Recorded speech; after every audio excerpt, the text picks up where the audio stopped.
First of all, welcome again, and good afternoon. Depends on which time zone you are at.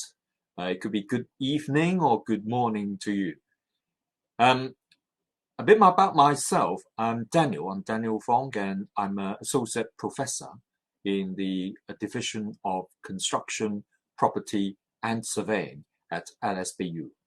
The division sits within the School of the Built Environment and Architecture. And my division offers courses in construction management or surveying related or real estate property. So today, I'm going to hopefully answer some of your questions. But before that, I'm go through a few slides with you. I'm going to go through these slides with you for you to maybe think about what profession or career you want to get into. If you have questions, please drop into the live chat box on the right-hand side of the screen. Okay. If you don't have any questions, I'll start now.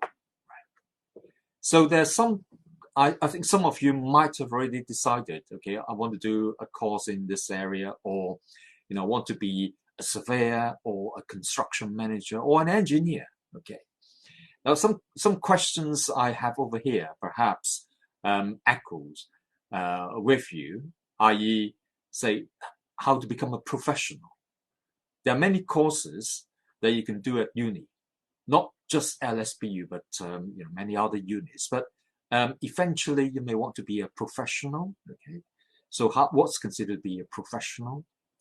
Then you may think about courses which would lead you to that career development or becoming a professional. So what courses do we offer here at LSBU? And you may have questions about how to ensure that you do well on a course. And to you, choosing a uni may be more than just the reputation of the course or the university. Maybe it's more about the experience at the uni or things around the uni. What can you do? What life do you have outside the uni? And to some of you, you may want to do some clever budgeting. So how much would that cost you to study at the uni? And how you would fund your living cost while you're studying as a full-time student. Okay, so there are all these questions that, you know, I'm here to answer.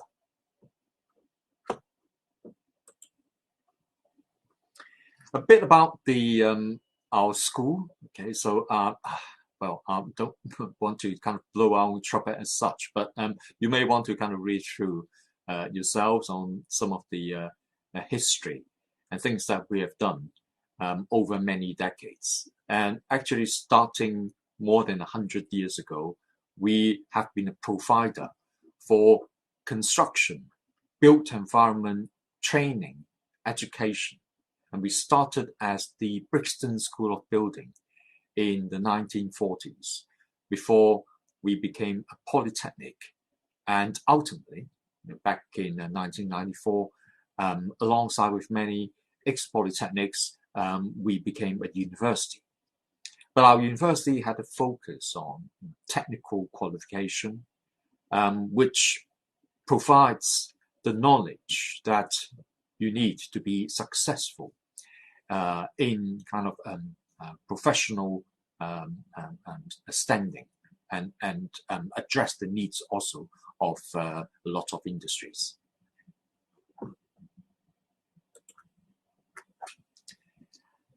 Now, what courses do we offer?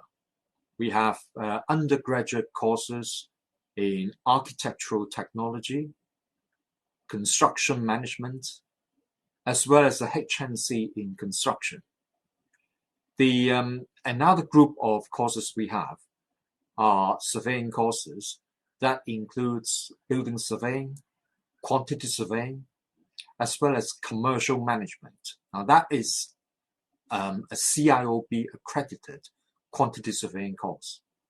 And then you may ask, okay, why is HNC, what does HNC appears over here? HNC is a level 4 qualification. Okay, so if that kind of contrasts the rest of the portfolio of courses, which are mainly level 6 based. Degree courses are level 6 in terms of the UK educational framework. HNC is a level 4. Now, our HNC is basically the first full-time year of our degree. So you can, for instance, do a HNC and then apply or transfer to the year 2 of our full-time degree course, provided you have started on the right pathway of a HNC. So HNC, you can choose one of the 3 pathways, which leads you to either construction or architectural or one of the surveying courses. Okay.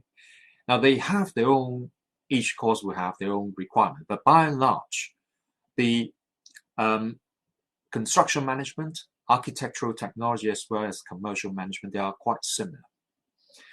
The building surveying and quantity surveying courses are different. They have slightly higher entry requirements because of the need stipulated by the professional body, which is the Royal Institution of Chartered Surveyors, RICS. Okay, so they require higher entry for their degrees.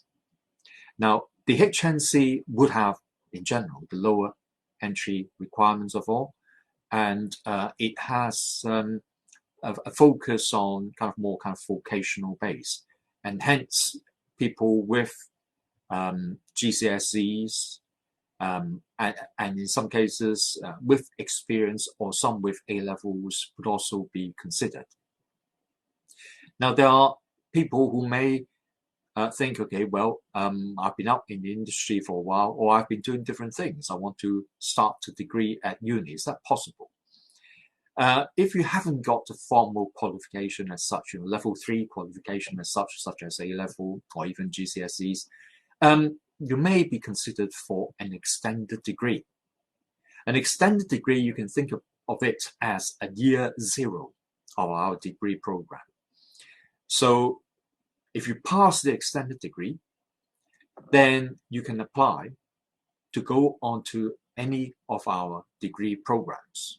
Now, you will have to do very well. You have to do very well if you want to do architecture later on. Now, our extended degree programs gives you a pathway to go on to any of the degrees. The quantity surveying and building surveying also, even there are RICS, but you would need to aim higher. So if you want to start from the extended degree route, it is possible.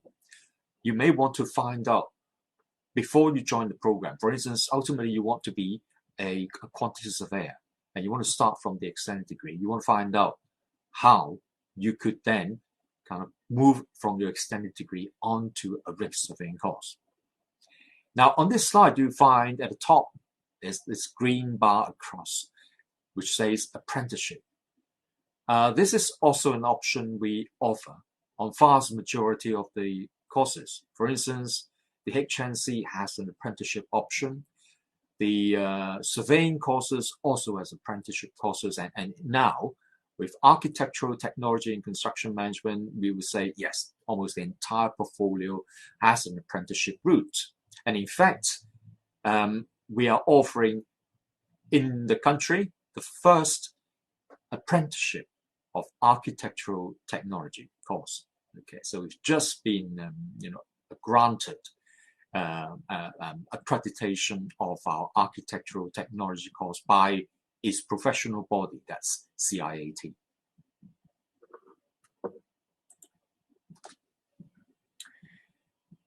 So how would you do a degree? Now, traditionally, we are talking about 3 years for a full-time BSc. Let's be precise, it's BSc with honors. I know some of you may think, okay, it's the same. Well, yes and no. Okay, in the UK, you probably do a degree and you'll be given a BSc with honors.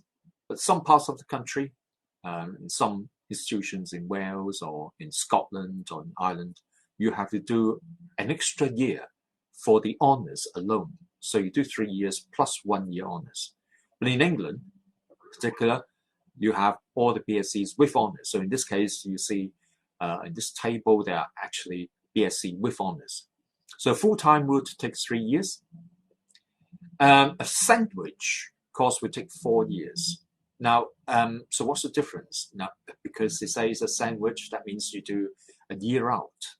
And that normally happens between second year and the final year. So you take a year out, you work in the industry for 1 year, and you will come back and do your final year, and you will get a sandwich degree, not a full-time degree, a sandwich degree, which is far more recognized by the industry because of the experience you have alongside with the qualification. And I always encourage people to take the sandwich year because it gives you really useful insight into how things work in the industry. Apart from earning a wage, okay, and it's that when you come back for your final year, you have more ideas about doing your final year project, for instance, and all these modules on the final year probably make more sense to you because you spent 1 year in the industry. A lot of times, employers may take you back if, for instance, you do well on a degree. Let's say they may say if you get a first class or a 2-1 honors, then they will take you on board as a permanent employee. So it is, there are lots of options after you've done your sandwich degree. So this is something I can thoroughly recommend. Majority of our students here actually on the part-time route. Okay, now I say part-time. Part-time, it could be pure part-time, i.e. you do 5 years.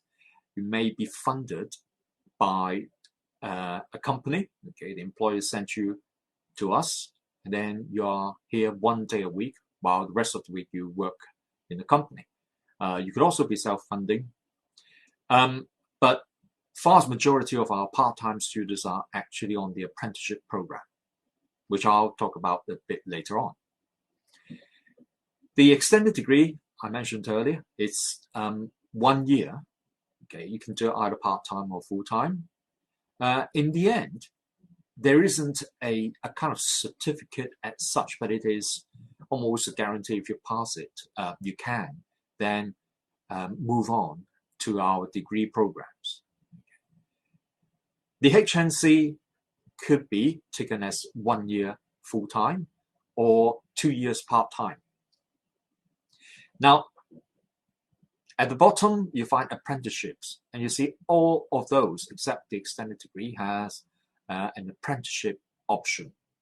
An apprenticeship is set up between yourselves, i.e. the apprentice, and the university, plus also the company that you worked in.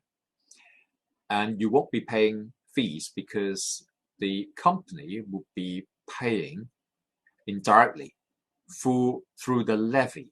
There's a scheme set up by the government. And you would have to have an employment contract with the company before you can start on the apprenticeship program. It says between 3 to 5 years. Well, if you've done your HNC and then you go on to the apprenticeship degree, you can see that as almost like a top-up. All you have left would be 3 years because you have done the level 4 of a degree, which equates to the first 2 years. So you have 3 years left to top up to a BSc Honours. On the Risk Surveying course, you can also do an apprenticeship within 4 years. The only kind of catch is first year you will have to spend 2 days a week at the uni. Effectively, you're doing the entire level 4 in 1 year. But your employer has to agree to that for you to start on a 4-year program. We do not have a lot of students on the 4-year. Many are on the 5-year apprenticeship routes, and they would start from year 1 and come to uni 1 day a week for 2 semesters. Then apprentices work 4 days a week within their company. Okay. I'll pause at this point to see if you have any question, but do come in. Let your question throw in any time. Okay, now I mentioned about professional institutions, and they kind of underpin our courses, and they are the in a way provider of curriculum. Okay, they let us know what they want, they expect from graduates who would then progress along careers within their with their professions. And these are the key professional bodies we have. The first one I mentioned would be, in no particular order of importance or prestige, but CIOB. Okay, we have been accredited center of CIOB for a very long time. Okay, and we have in the past, committee members, chair of CIOB, who worked as lecturers with us. The same in the case of RICS, we had also presidents of RICS working as lecturers in our school. CIAT, we have education officers of CIAT, again teaching member of staff over here. And then finally APM. The APM is more for postgrad courses. So the MSc in construction project management, for instance, is accredited by APM, CIOB, as well as RICS. So all our courses, apart from sub-degree, they are all accredited by at least one professional bodies. I have a question there. Right. Oh, hello. There's a question of how many females on the course. Now, it all depends. For instance, with architecture-related courses, we have a higher female proportion. In some cases, is close to about 50%. However, with construction management, the it's the other end of the spectrum. We will be looking at around 10% or slightly below 10% in construction management. For surveying, that would be about 20% or more, but it also depends on where you are. In the actual profession, some parts of the world have more female quantity surveyors than male quantity surveyors. I'm talking about places like in the Far East. There are more quantity surveyors, female quantity surveyors than male. And the profession of quantity surveying covers cost consultancy, financial control. You can imagine quantity surveyors are accountants for projects. So quantity surveyors mainly deal with numbers, but that's not only thing they do, not just dealing with numbers, but they are also consultants for clients and beyond. Okay. So thanks for the question.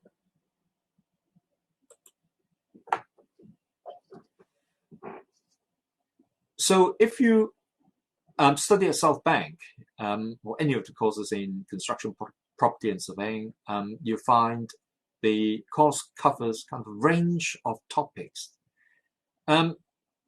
Within kind of the soft and the hard end of subject areas, I would say the hard end would be more kind of technical courses, more science-based, technology courses. The softer end would be more kind of as a human dimension or social aspects. So you find first thing we cover would be technology, building, construction technology, i.e. how to build a house, okay, which is, I think, is basic. For a construction or surveying professional, you need to know about, the components of a house, how to put things together. It's a bit more than grand design. If you come across the TV program a little while ago, so grand design, you look at all these designs, but you need to understand the principles of science behind, and the materials and the type of technology you can use to build. So we cover that for domestic as well as commercial buildings. So that would be the kind of foundation everyone needs to know. And we also cover aspects such as environmental science, which is an opportunity as well as a challenge for us. The government has set targets, okay, although recently it's been slightly adjusted, okay, but we do have kind of commitment to net zero, and that has become a challenge to our industry because our industry actually generate a lot of CO2 in the process of building, as well as once it's been built, we occupy these buildings or structures, that more CO2 potentially will be generated during the occupancy. Okay, so it's a big issue which we face now. How do we cut it down? So we look at the environmental aspects. We also look at economics, building economics, management, law. You may think, why would we need to know law? Well, well, because in construction we have many parties working together. In some cases,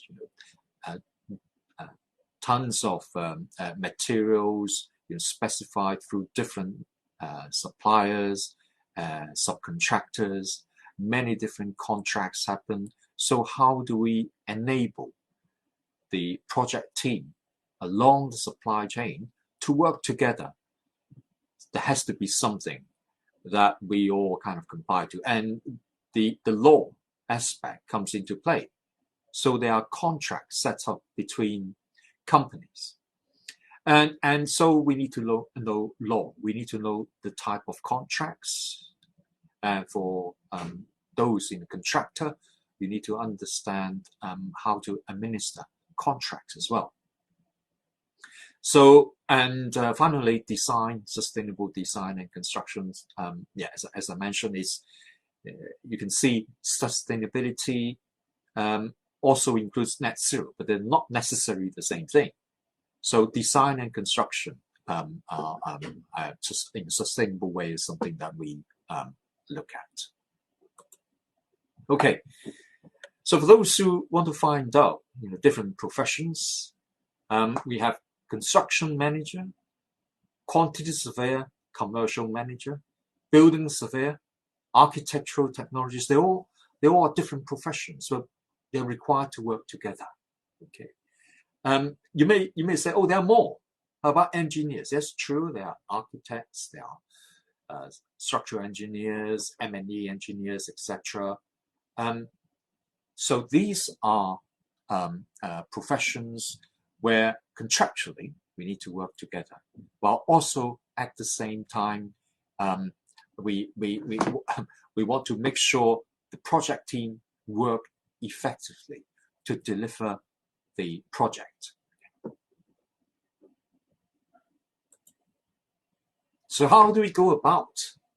Well, what we provide as a university is provide kind of a strategy on learning and teaching.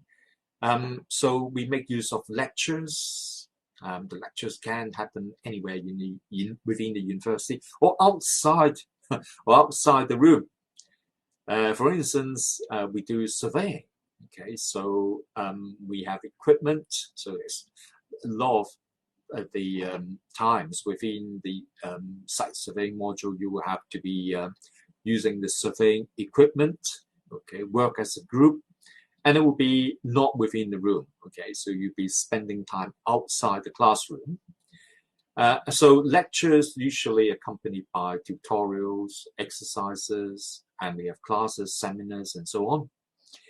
On top of that, we have field work and site visits. So you can see from the pictures, we had site visits to the Battersea Power Station, 2-3 years ago. Okay, so yeah, I took a group over there.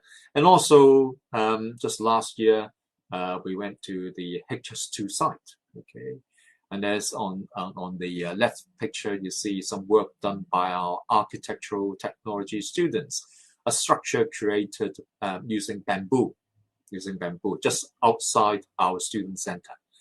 Okay, so the combination of these would hopefully provide the strategy for learning through different contexts. Sometimes people learn better by doing things. Sometimes you'll be sitting down and rather than standing out in the cold and the wind for a while. So we have kind of a mixture of a teaching and learning approaches. In terms of assessment, yes, we do exams, but not a lot of exams. I know one would say, oh, I prefer coursework. Yes, we do coursework. We do presentations. People work in pairs, in groups, or by yourselves. There are different ways to assess on the course, and it's a combination of those. So we learn from our peers. We learn by working on projects. Now, these projects could be practical projects, but could also be theoretical. For instance, in the final year of a degree, you would normally have a research project or research paper, which you would choose a research topic and then do an independent investigation on that. So it's more kind of theoretical, but you learn from the previous research and advancing knowledge in terms of state-of-the-art knowledge. You choose any topic you like, and I think that is a good way of homing in onto something that you think is current, something that is useful for your job or your future career. Okay, a lot of times is you're going to interview, people may ask you, okay, so what's your final year project? What did you work on? What topic did you choose? Okay, so we do all those. And one thing we hope all of you can spend time on is your own study time.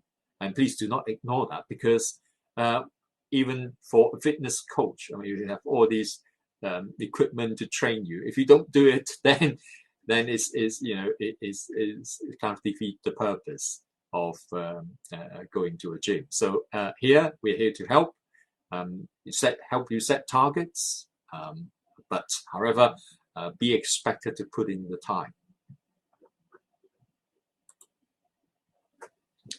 But for you to be successful in the course, we do offer you a lot of support.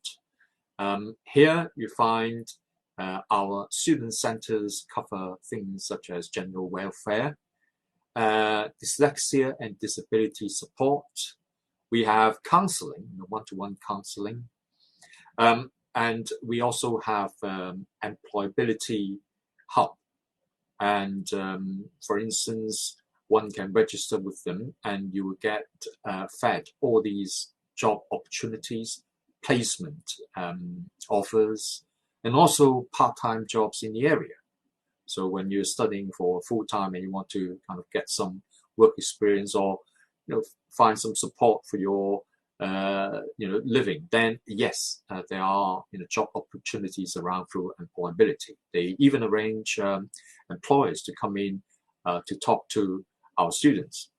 So finance, if you need to find some finance or support, then yes, the university would give you help on that. There's also an international student team to deal with your visa applications, as well as welcoming you when you first arrive in the UK, and therefore other support. Pastoral care will be through our personal tutors. So every one of our students gets a personal tutor assigned, and you can get advice from a personal tutor, course leaders, as well as of course our student center. So our teaching staff, module leaders, as well as course leaders, they offer you academic support. There's there also school administration team as part of the student center. They will help you with issues, any issues, or your timetable, results letters, and so on. And you can book through some support meetings for learning skills. For instance, you want to improve your maths. You think you might have done maths or something that you're not really interested in, but you think you want a refresher on that. Yes, we can arrange one-to-one meetings on essay writing, exam skills, and all those. So there is a wealth of support throughout the university that will help you do well in the degree.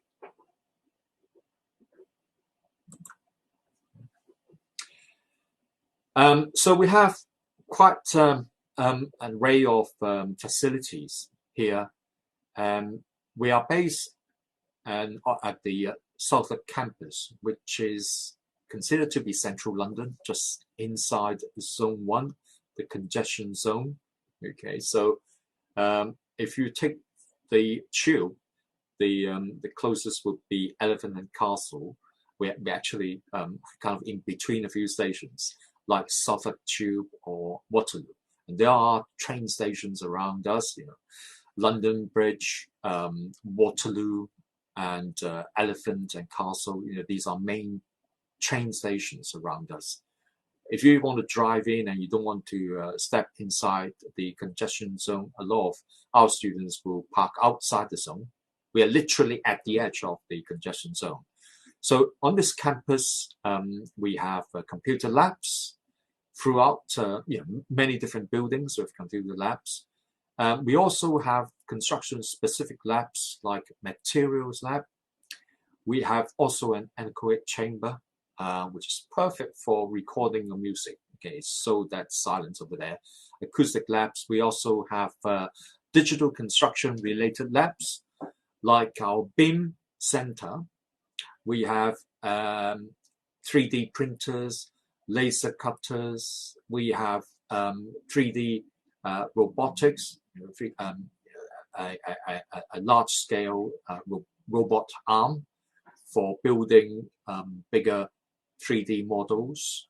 And we have a suite of software which supports the latest development in digital construction. So we have Autodesk products, as well as others like Synchro Pro, and also engineering, structural analysis, all sorts of applications. In fact, you find if you go to one of our labs and start a PC, it's loaded with dozens of applications.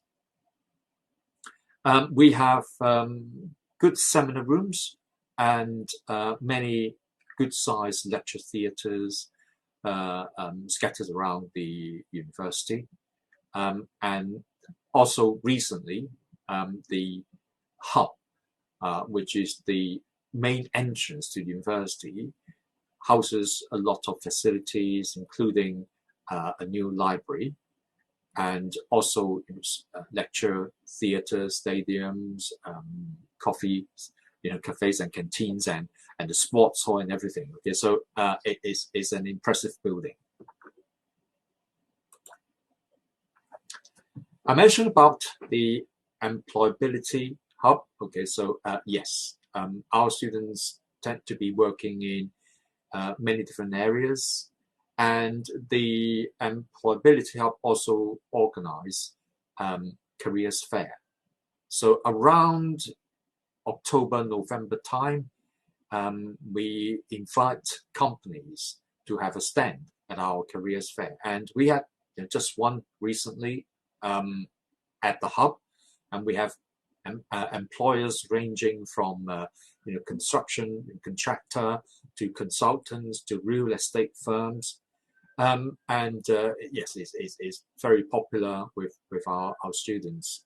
So we had opportunities in many areas, from clients to the government, to consultants and consultants and so on. So our students tend to be employed in one of those areas, or some students decide to set up their own firm.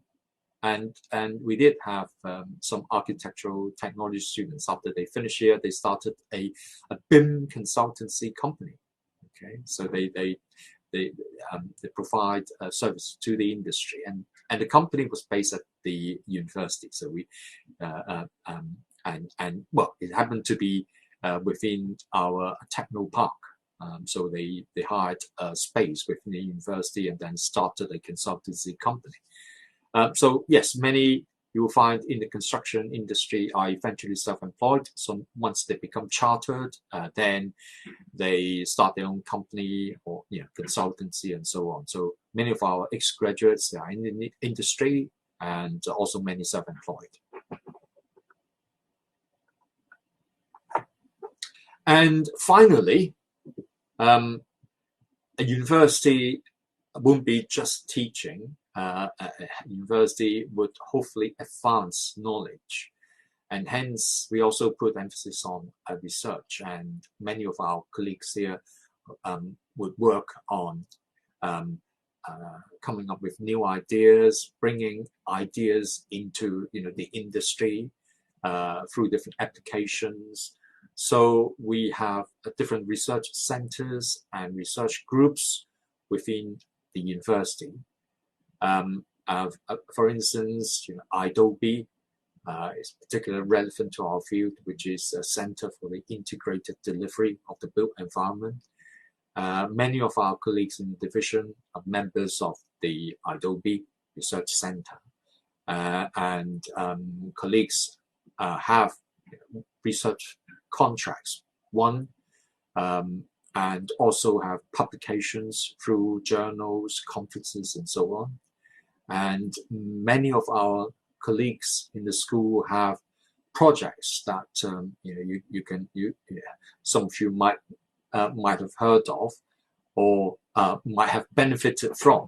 Okay, so this is just example. Professor Gale looked at developing new way of recovering waste heat from the industry and decarbonizing heating and cooling through the use of hydrogen.